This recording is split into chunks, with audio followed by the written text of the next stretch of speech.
네, 이번 시간에는 지난 시간에 이어서 깨달음으로 가는 예수 그리스도의 길 2에 대해서 이야기하겠습니다. 지난 시간에 그걸 간략하게 요약하면요. 첫째 단계는, 그리스도의 길의 첫째 단계는 탄생입니다. 영적 인간의 탄생까지의 길. 그 다음 두 번째 단계에서는 영적 인간의 삶. 그 다음 세 번째 단계까지 가는, 세 번째 단계는 영적 삶의 완성. 주제가 이렇게 됩니다. 그러니까 지난 시간에는 이제 영적 인간이 어떻게 탄생하는가, 라는 것에 대해서 이야기했습니다.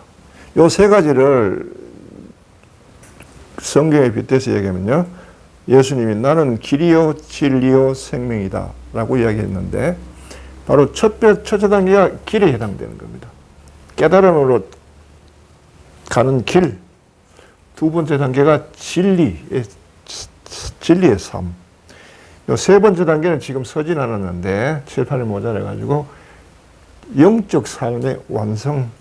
이렇게 세 가지로 이제 구성되어 있습니다. 예수 그리스도의 길에 대해서. 처음 길은 우리가 깨달음에 대해서 주로 이야기했을 때, 그것이 인간의 능력으로, 인간의 노력으로만 가지고는 불가능하다고 이야기했습니다. 너무나 많은 그 삶 속에서 일어나는 그 인연들, 거기에 대한 인간의 바른 대응들, 이것이 그거를 일일이 알고 수행할 수 있는 그런 단계가 아닙니다. 이게 깨달음이라는 게 실제로. 그래서 이거야말로 정말 그 어떤 특별한 인연에 의해서만 그 일이 일어나는데, 그렇게 힘든 길을 이제 하나님께서 보시고 도저히 이렇게 하면 안 되겠다. 이래 가지고는 도대체 구원받을 사람이 몇이나 될까? 라고 생각하신 나머지 길을 확 바꾸셨는 거예요. 모든 사람에게 보편적으로 누구나 쉽게 이제 깨달을 수 있는 길을 만드신 거죠. 그게 바로 이제 말씀을 통해서 신앙 안에 잉태되는 길입니다. 믿음 안에. 그래서 이거는 위에서부터 시작된다 그러죠. 인간이 어떤 시도에 따라서 신이 응답하는 게 아니고, 애당초 주도권 자체가 하느님께 있는 거예요. 여기서는 내가 지금 하느님, 신, 이렇게 이야기할 수밖에 없어서 이렇게 이야기하지만요. 실제로는 I am이라는 이름으로 활동하시는 겁니다. 그래서 이전에 이제 신에 대해서 이야기했지만은 하느님의 세 가지 이름, 당신의 권능에 따라서 다른데 신이라는 이름이 있고요. 그건 이스라엘의 신. 그 다음 그 위에 단계가 주님이라는 단계가 있고, 맨 위에 단계가 나닥하는 I am의 단계가 있어요. 그래서 I am이라는 이름은 만민을 위한, 만민과 관계된 이름이라고 했죠. 어떤 사람도 나는 이란 이름을 쓰지 않고는 자기를 인식할 수 없다고 이야기했습니다. 이 나는 할 때 이 나라는 이름이 그분의 이름이란 말이에요. 그걸 창세기 2장에 에덴서라는 그걸 이야기한 거예요. 인간이 그분의 이름을 딴 거죠. 그걸 선악과를 먹었다라고 하는데, 나 의식이 발생하면서 모든 문제가 시작된 거예요. 발생한 거예요. 그때부터 시간이 시작되고, 그때부터 인간의 불행이 시작되고 삶이 시작돼요. 인간 조건 자체가 그때 만드는 거죠. 나 의식은 했는데, 인식되는 내가 그 의식되는 나를 감당할 수 없는 존재, 그게 인간이란 말이에요. 그래서 인간은 스스로 구원을 갈망하는 존재일 수밖에 없는 거예요. 스스로는 자기 문제를 해결할 수 없기 때문이죠. 그 문제를 하느님의 입장에서 하느님께서 풀었다는 겁니다. 그래서 위로부터 내려오는 거예요. 당신이 결정해가지고, 당신의 말씀을 통해가지고, 말씀이 어디에 잉태되지 않고 이렇게 믿음 안에 잉태되는 겁니다. 사람의 육신이 사람의 자궁을, 엄마의 자궁 안에 잉태돼서 아이가 탄생하듯이, 영적인 분이, 영적인 인간이 탄생하는 데는 말씀이 믿음이란 자궁 안에 들어와서 잉태돼서 때가 돼서 탄생하는 거예요. 이 때가 돼서 탄생하는 이거를 깨달음이라 한단 말이에요. 성경에서는 깨달음을 두 가지입니다. 하나는 아버지를 아는 암. 이게 첫 번째예요. 첫째 깨달음이 아버지에 대해서 아는 것이. 애가 태어났을 때, 애가 태어나면 아버지를 만나겠죠. 예. 제일 먼저 부모를 만나는 거잖아요. 네. 마찬가지고요. 두 번째 알면 뭐냐 하면 예수 그리스도에 대한 암. 이게 두 번째인데, 이거는 영적 인간으로서 완성되는 단계인데, 지금 1, 2, 3에 가야 되는데, 여기서는 지금 그걸 안 써놨습니다. 다음에 이제, 오늘은 안 다루기 때문에 굳이 얘기를 안 했는데. 자, 그래서 영적 인간의 탄생, 이게 바로 깨달음입니다. 똑같습니다. 죽고 살아야 됩니다. 이거 어설프게 뭐가 갑자기 있는데, 인간 안에 뭔가 뭐 번쩍해가지고 갑자기 눈이 밝아가지고 뭐 명호가 터지고 해가지고 뭘 알았다, 뭘 새로운 능력이 생겼다가 아니고요. 인간 자체가 죽고 다시 태어나야 돼요. 확실하게 여기서는 죽음이라 하는 완전한 단절이 있는 겁니다. 그거 없이 뭐 대충 건너간다, 그거 안 됩니다.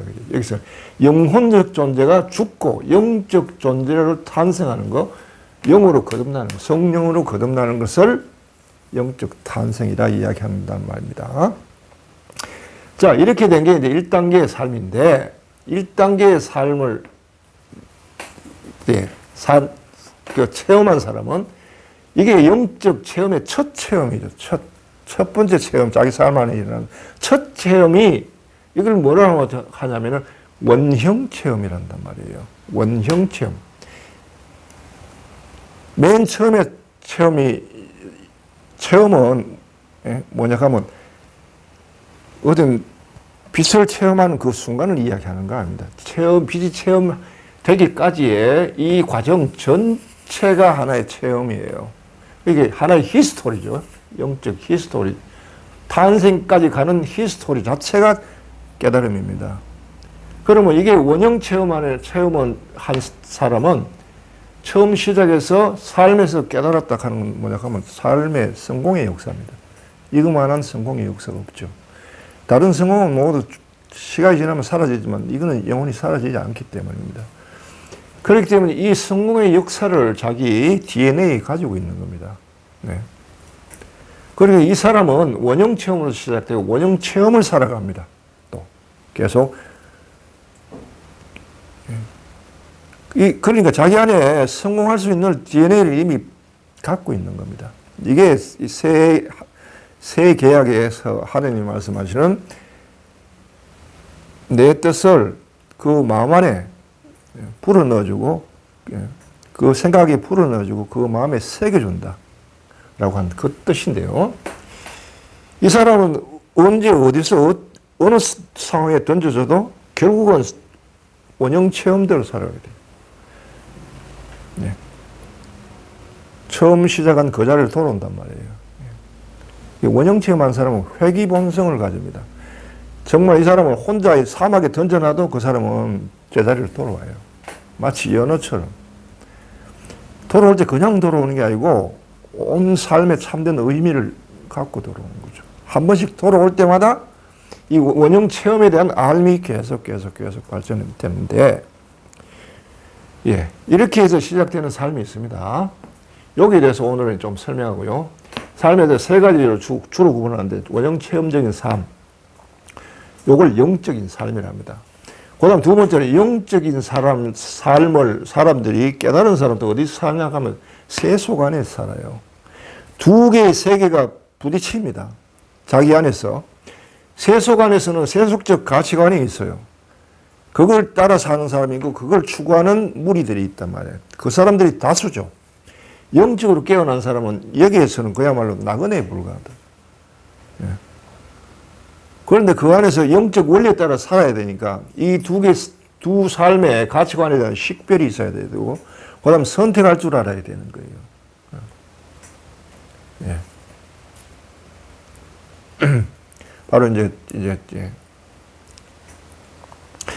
그 성경에 아이가 태어나서 나쁜 것을 버리고 좋은 것을 선택할 줄 알 때 젖과 엉긴 젖과 꿀을 먹게 되리라 라는 말씀이 있어요. 그게 바로 진리를 얘기하는데, 바로 이 식별을 길러줘야 됩니다.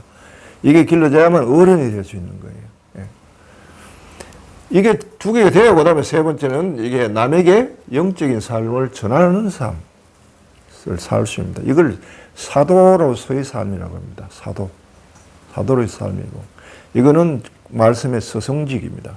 서성직, 서성으로부터 하는 서성이 하시는 그 일을 받아서 하기 때문에 서성은 이제 예수 그리스도뿐이니까 이렇게 사도들은 서성직을 수행하는 거죠. 주로 이제 이 세 가지로 구분되는데 이걸 한꺼번에 다 할 수는 없고요. 오늘은 이제 원형 체험에부터 시작되는 삶에 대해서만 이야기하겠다는 것입니다.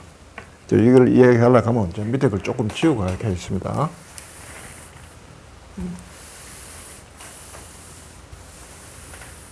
예. 자, 원형 체험으로부터 시작되는 삶이 이제 어떤 거냐면요.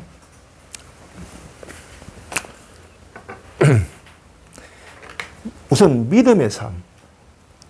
여기서 이제 믿음의 삶의, 이걸 통해 우리가 믿음의 삶이 형성되는데, 여기서 이제 성경을 빌려서 내가 좀 이야기를 하겠습니다. 믿음의 삶이란 어떤 거냐 하면, 첫째는 형광등을 켠 삶입니다. 자신의 스위치를 마련한 삶이에요. 두 번째는 배려하는 삶입니다. 이 두 가지가 어디에 잘 나타나 있냐 하면요. 자, 마태오복음 25장 여기 보면요. 자, 24절 36절부터 좀 읽어볼게요. 깨어 있어라. 그날과 그 시간은 아무도 모른다. 하늘의 천사도 모르고 아들도 모르고 오직 아버지만 아신다. 라고 되어 있어요. 어떤 날이에요? 방문하는 날. 말씀이 언제 방문할지 모른다. 물론 이 성경에 이건 최후의 마지막에 하늘 사람의 아들이 가셨다가 이제 오는 마지막 날에 대해서 언급을 하지만은 동시에 이거는 처음이기도 해요. 왜냐하면 원형 체험 삶에서는 끝이 시작이고 시작이 끝이. 방문하실 때 이 방문이 언제 어느 때 오실지 모른다는 겁니다. 그건 오직 아버지만이 아신다. 우리가 언제 우리에게 하느님이 말씀을 보내고 우리를 방문할지 아무도 모른다. 그 때와 그 시간은 아무도 모른다. 명심해라. 도둑이 밤 몇 시에 올지 집주인이 알면 깨어 있으면서 도둑이 그 집을 뚫지 못하도록 뚫고 들어오도록 내버려 두겠는가? 그러니까 너희도 준비해라. 너희가 생각지도 않을 때 사람의 아들이 오실 것이다. 네. 자, 그러면서 이제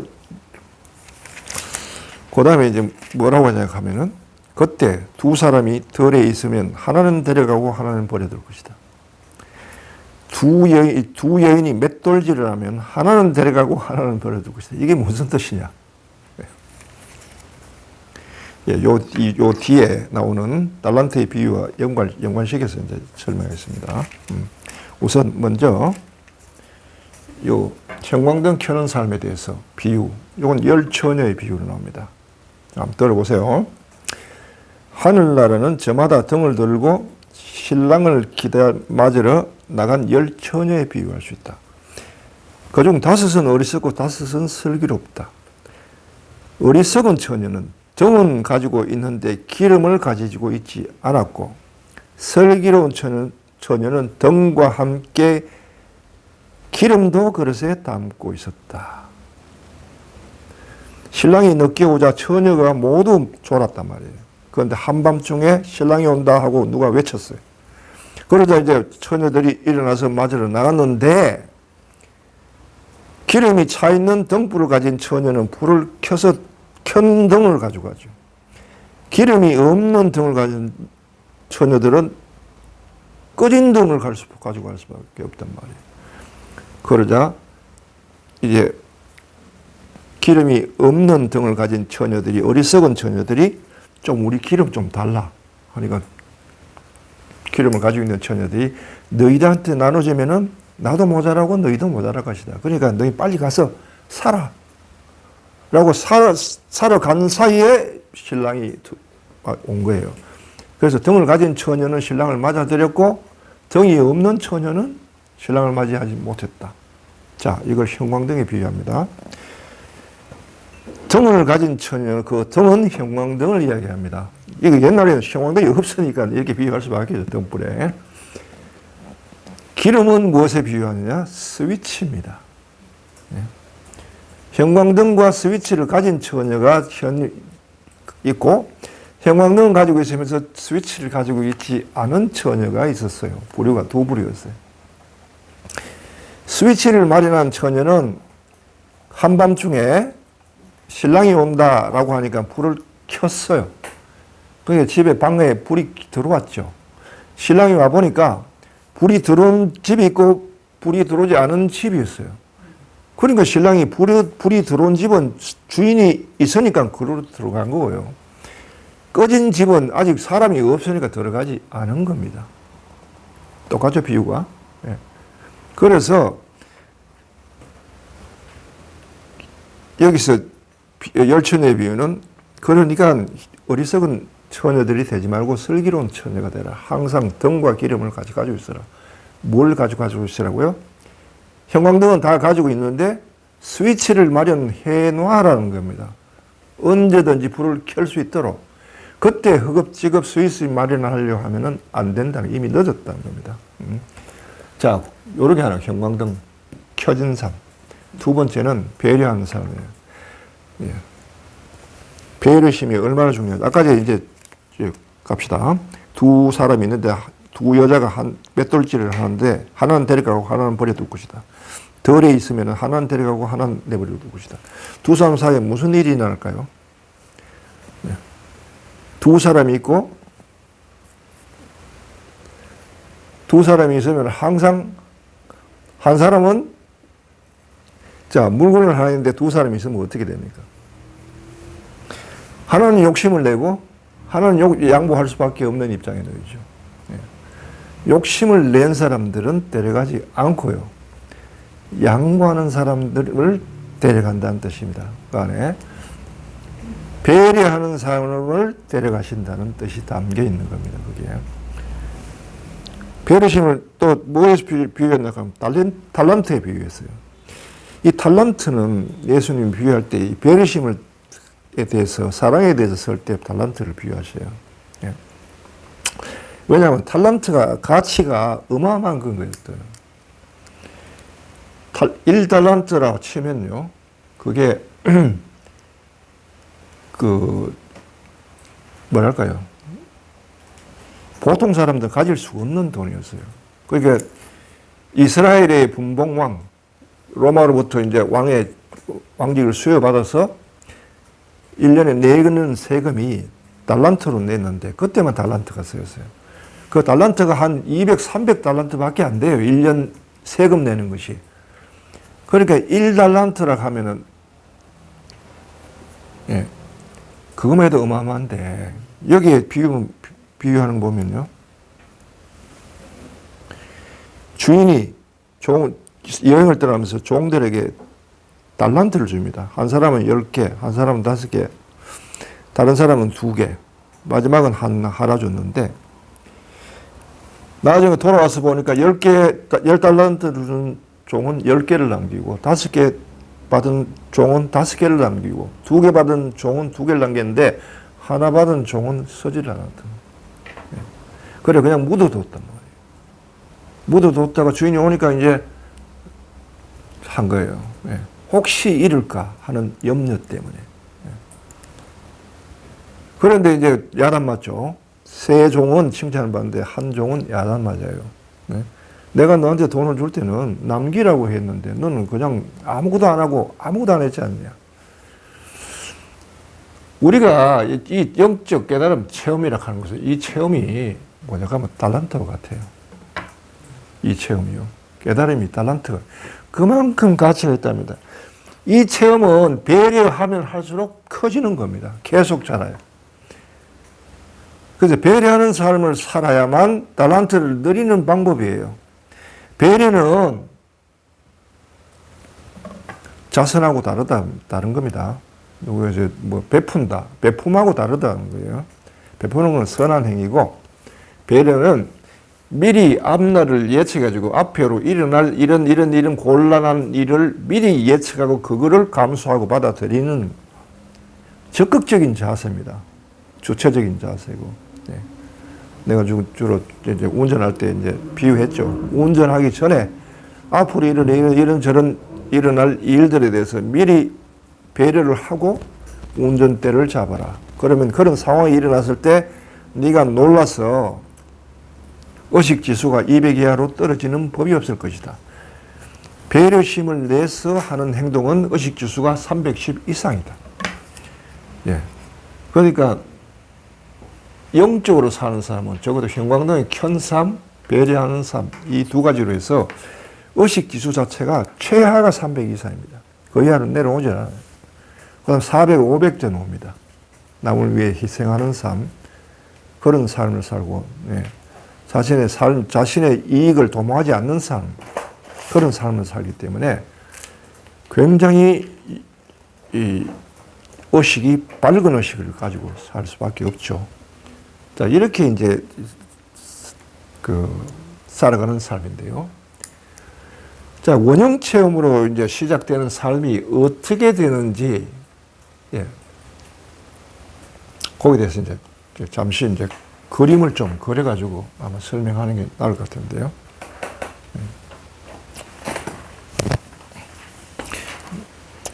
이 부분은 아마 좀 시간이 경과됐으니까 다음 시간 넘겨서 그림과 더불어 좀 설명을 하도록 하겠습니다. 예, 여기까지 합시다.